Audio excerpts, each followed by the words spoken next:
नमस्कार प्रेक्षकांनो, या मालिकेच्या आजच्या जबरदस्त भागामध्ये आपलं स्वागत आहे आणि त्यामध्ये आला आहे अतिशय रोमॅन्टिक आणि जबरदस्त असा ट्विस्ट. स्वानंदीला तोंडावर पाडण्यासाठी आता मल्लिकाने मंदाकिनीच्या मदतीने खेळलेला डाव आता स्वानंदी पुन्हा एकदा कसा उलटून पाडते आणि समरवरचे प्रेम दाखवून आता स्वानंदी ही पुन्हा कशी समरच्या आता अजून जवळ येते. प्रेक्षकांनो, हे सगळे ह्या व्हिडिओमध्ये आपण बघूयात आणि चला तर व्हिडिओला सुरुवात करूया. त्यामध्ये आता मंदाकिनीने नाटक करत आता राजवाड्यांच्या घरी येताच आता स्वानंदीकडे पैसे मागितलेले असतात. तेव्हा आता स्वानंदी म्हणते की अगं आई, तू माझी आई आहेस आणि मी तुला कसं नाही म्हणणार, असे म्हणत आता स्वानंदी ही कपाटाकडे जाते आणि इकडे आता तिच्या पर्समधून आता पैसे काढत आता स्वानंदी ही आता इकडे मंदाकिनीला देते आणि ते पैसे मोजताच आता मंदाकिनी म्हणते की अगं स्वानंदी, एवढ्या पैशाने काय होणार आहे, घराचं छप्पर गळतंय, नळ गळतोय. आणि स्वानंदी म्हणते की आई तू नको काळजी करूस, मी आहे ना, तू अगोदर शांत हो बरं. आणि स्वानंदी मंदाकिनीला चहा आणायला जाते आणि इकडे आता मल्लिका ही पटकन आता इकडे समरला फोन लावते. समर ऑफिसमध्ये असतो. मल्लिका म्हणते की समर अरे कामात आहे का? समर म्हणतो नाही ना काकू, बोल. आणि स्वानंदी ठीक आहे का? तर आता मल्लिका म्हणते स्वानंदी ठीक आहे रे, पण इकडे एक प्रॉब्लेम झाला आहे. समर म्हणतो काय? आणि इकडे आता मल्लिका म्हणते की स्वानंदीच्या आई आल्यात आणि त्यांचा कसा अवतार होता काय माहिती, आणि त्यांनी अख्खं घर डोक्यावर घेतलंय. आणि आता मल्लिका म्हणते की मला काय वाटतं माहिती आहे का, समर अतिशय घाणेरडा अवतार करून आल्यात त्या, आणि मला वाटतंय स्वानंदीकडून पैसे उकळायला आल्यात. आणि मल्लिका म्हणते की आपली बिचारी स्वानंदी किती भोळी आहे, तुला माहिती आहे ना समर, आणि मला वाटतंय स्वानंदीकडून पैसे उकळायला ते आल्यात, असंच मला वाटतंय. आणि मल्लिका म्हणते की सतत त्या पैसे करत असतात आणि त्या स्वानंदीने जर त्यांना अशीच पैसे देण्याची सवय लावली ना, त्या कायम स्वानंदीकडे पैसे मागतील.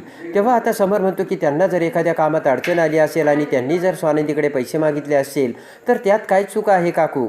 आणि समरने आता मल्लिकाला तोंडावर पाडलेलं असतं. तेव्हा आता समर म्हणतो काकू मी आता कामात आहे, आपण नंतर बोलूयात. तर आता मल्लिका म्हणते की हो समर.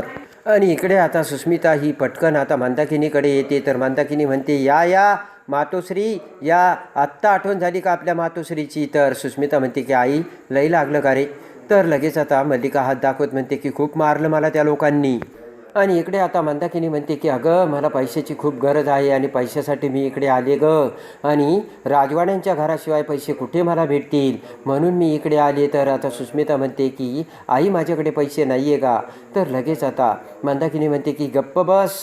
आणि इकडे आता मंदाकिनी म्हणते की गप्प बस, जा तुझ्या नवऱ्याकडे पैसे माग, त्याच्याकडे पैसे असतील तर. सुस्मिता म्हणते की थांब गा आई, हळू बोल आणि मी बघते, असे म्हणत आता सुस्मिता ही अंशुमनकडे पैसे मागायला जाते. आणि इकडे आता स्वानंदी ही सुस्मिता जाताक्षणी मंदाकिनीला आता चहा आणि बिस्किटे आणून देते. आणि ते बिस्किटे खात असताना मंदाकिनीला जाम भूक लागलेली असते आणि पटापट एवढे बिस्किटं खाऊ लागते की मंदाकिनीला ठसका जातो. तर स्वानंदी म्हणते की आई हळू खा. तर आता मंदाकिनी म्हणते हो. इकडे आता सुस्मिता ही अंशुमनच्या रूममध्ये येते. अंशुमन बसलेला असताना आता सुस्मिता अंशुमनला मस्का मारू लागते आणि म्हणते की अंशुमन तुम्हाला हा कुर्ता आणि किती छान दिसत होता आणि तुम्ही किती हँडसम दिसत होता, माझ्या मैत्रिणींना सुद्धा तुम्ही खूप आवडला होतात. तर आता अंशुमन म्हणतो की एक मिनटं सुश, तुला काय लागतंय ते सांग, उगाच मस्का मारू नकोस. आणि इकडे आता सुस्मिता म्हणते की मला ना पैसे हवे होते.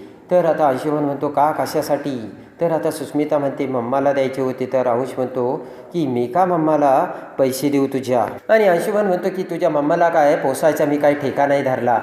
सुस्मिता म्हणते असं काय करता, तुमची सासू आहे ना ती. तर अंशुमन म्हणतो मग काय करायचं?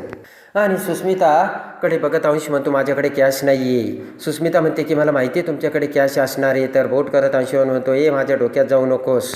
आणि इकडे आता लगेच आता सुस्मिता अजून मस्का मारते. तर अंशुमन खिशातून पॉकेट काढतो, पण तेवढ्या त्या पॉकेटमधलं आता समरचं क्रेडिट कार्ड इकडे अंशुमनच्या समोर येतं. आणि ते क्रेडिट कार्ड हातात घेत आता अंशुमन विचार करतो आणि ते क्रेडिट कार्ड सुस्मिताला देत म्हणतो की हे घे कार्ड आणि तुला जे काही करायचं ते कर, पण माझ्या डोक्यात जाऊ नकोस आता. आणि एक काम कर, मी हे कार्ड दिलं ना ते कुणाला सांगू नको. तर सुस्मिता खुश होते आणि म्हणते यस. आणि इकडे आता स्वानंदी म्हणते की आई तुला अजून पैसे लागत असतील तर मी ते देईल, पण मला थोडासा वेळ दे, आता तू अगोदर घरी जा आणि शांत हो. आणि मंदाकिनीकडे बघत आता स्वानंदी म्हणते की आदिराबरोबर भांडण करू नकोस आणि जरा शांत राहत जा. तर आता मंदाकिनी म्हणते ठीक आहे बाई. आणि इकडे आता मंदाकिनीकडे बघत स्वानंदी म्हणते की तू रिक्षाने जाणार आहे, पायी जाऊ नकोस. तर आता मंदाकिनी म्हणते की का तुमच्याकडे गाडी नाही आहे का? स्वानंदी म्हणते की गाडी ना राजवाडी घेऊन गेलेत. आणि तेवढ्यात आता स्वानंदीला ऑफिसमधून फोन येतो, तर स्वानंदी म्हणते हा सर मी निघाली आणि पोहोचेलच. आणि तेवढ्यात आता स्वानंदी म्हणते की चल मी निघते आई, मला जावं लागेल. तर सुस्मिता तिथे येते आणि लगेच आता स्वानंदीला म्हणते की ताई मी सोडील आईला, ड्रॉप करेल, तू जा. तर आता स्वानंदी म्हणते नक्की. तर सुस्मिता म्हणते हो. आता सुस्मिता ही मंदाकिनीला बाजूला घेऊन ते समरचं क्रेडिट कार्ड देते आणि म्हणते की पैसे नव्हते त्यांच्याकडं, पण त्यांनी मला हे कार्ड दिलं कारण त्यांचा ना माझ्यावर खूप जीव आहे ना. तर मंदाकिनी म्हणते की असं आहे का. तर सुस्मिता म्हणते की हे कार्डमधून पैसे काढ, पण ते कुणाला कळता कामा नाही, जपून वापर. आणि इकडे आता त्या कार्डचा पिन आता इकडे सुस्मिता ही आता मंदाकिनीला सांगते. दोनदा तो पिन आता मंदाकिनी तिच्या तोंडाने बोलते. आणि इकडे आता मंदाकिनी ही आता इकडे स्वानंदीचे बाबा घरामध्ये आता महेश काळेंचं गाणं ऐकत असताना अतिशय शायनर पद्धतीने आता त्यांच्या समोर येते. मंदाकिनीने गॉगल घातलेला असतो, हातात शॉपिंगच्या पिशव्या असतात आणि एकदम स्टायलिशमध्ये मंदाकिनी स्वानंदीच्या बाबासमोर येताच आता त्यांना धक्का बसतो आणि गाणं टेप रेकॉर्ड बंद करत ते म्हणतात, 1 मिनटं मंदाकिनी, अगं डोळ्यावरती संध्याकाळी चष्मा घातलास. मंदाकिनी म्हणते याला गॉगल म्हणतात. स्वानंदीचे बाबा म्हणतात 1 मिनटं, जाताना तू वेगळ्या ड्रेसमध्ये होती आणि आज आता हे वेगळे कपडे. आणि स्वानंदीचे बाबा म्हणतात हे कपडे तुझ्याकडे कसे आले. तर मंदाकिनी म्हणते मी नवीन घेतले. ताडकन स्वानंदीचे बाबा उठून बसतात आणि मंदाकिनी म्हणते की मी काय नवीन कपडे घेऊ शकत नाही का. स्वानंदीचे बाबा म्हणतात तू काहीही करू शकतेस, त्यात काय नवीन एवढं. स्वानंदीचे बाबा म्हणतात पण आज जरा खरेदी जास्त झाली असं वाटत नाही का तुला. तर आता मंदाकिनी म्हणते काहीही जास्त झाली नाही आणि जरी जास्त झाली तर त्यात काय झालं एवढं. आणि मंदाकिनी म्हणते की या घरासाठी मी ना मरमर मेलेत आणि खूप खस्ता खाल्ल्यात. आणि लगेच आता स्वानंदीच्या बाबांना धरून रोमॅन्टिक होत आता मंदाकिनी म्हणते की आता ना या घरासाठी आजपर्यंत मी मरमर खस्ता खाल्ल्या, पण आता मी स्वतःसाठी जगणार आणि स्वतःसाठी एन्जॉयमेंट करणार. आणि इकडे आता मंदाकिनी जाताना आतमध्ये जाताना आता स्वानंदीच्या बाबांना सांगून जाते की मला ना मी मॉलमध्ये मार्केटमध्ये जात असताना मला ना चोरांनी लुटलं. माझ्या गळ्यातलं सोनं वगैरे सगळं, पर्स वगैरे सगळं घेतलं. जवळच स्वानंदीचं घर होतं आणि मग मी त्या घरात गेल्यानंतर त्यांनी मला हे सगळं दिलं, नवी साडी दिली.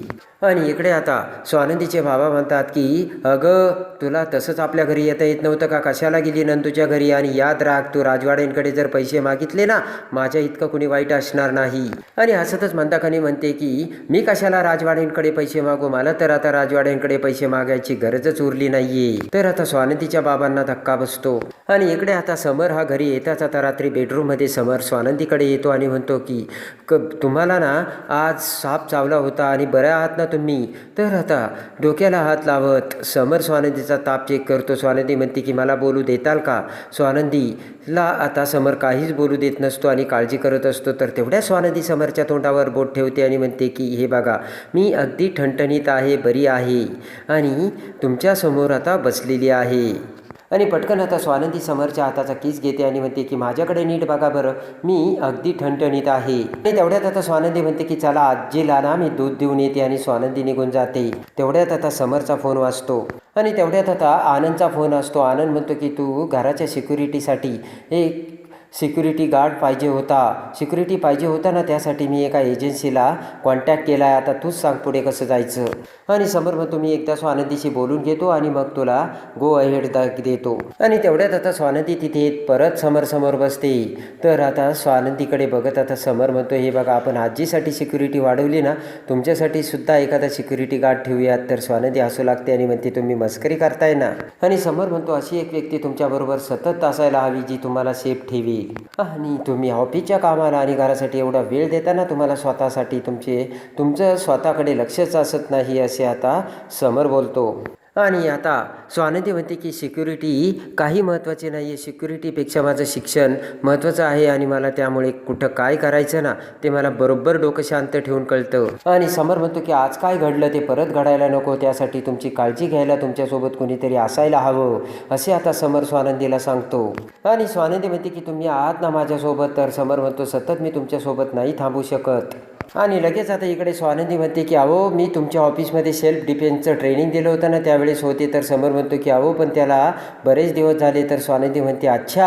आणि पाठमोरी होताच अचानक स्वानंदी आता पाठीमागे असा हात समरला मारण्यासाठी वळवते. त्याच वेळेस समर आता स्वानंदीचा हात धरतो आणि आता समरने हात धरताच आता ते समरला अगदी बरोबर जमलेलं असतं आणि समर अवाक होऊन स्वानंदीकडे बघतो. आणि त्यानंतर आता घडलेली असती ती अतिशय भयानक घटना. आणि मेड आता हॉल वगैरे क्लीन करत असते आणि मेडने आता साबणाचं पाणी सगळं त्या हॉलमध्ये शिंपडलेलं असतं. तर त्याच वेळेस आता फोन बघत आता मल्लिका ही बाहेर येते आणि हॉलमधून जाऊ लागताच सटकन त्या साबणाच्या पाण्यावरून आता इकडे मल्लिकाचा पाय सटकतो आणि मल्लिका ही आता बुडावरती पडते. आणि त्याच वेळेस आता इकडे आई आई ग असे म्हणत आता मल्लिकाचं चांगलंच आता पाय मुरगळलेला असतो आणि मल्लिका खाली पडलेली असते. मल्लिका रडू लागते. तर तेवढ्यात मल्लिका पडलेली बघून आता सुस्मिता पळतच मोमीन लो असे म्हणत आता मल्लिकाकडे धाव घेते आणि लगेच आता त्या साबणाच्या पाण्यावरून सुस्मितासुद्धा तोंडावरती आपटते. आणि ते बघून आता आजी मोठमोठ्याने हसू लागते. तर तेवढ्यात समर तिथे येतो.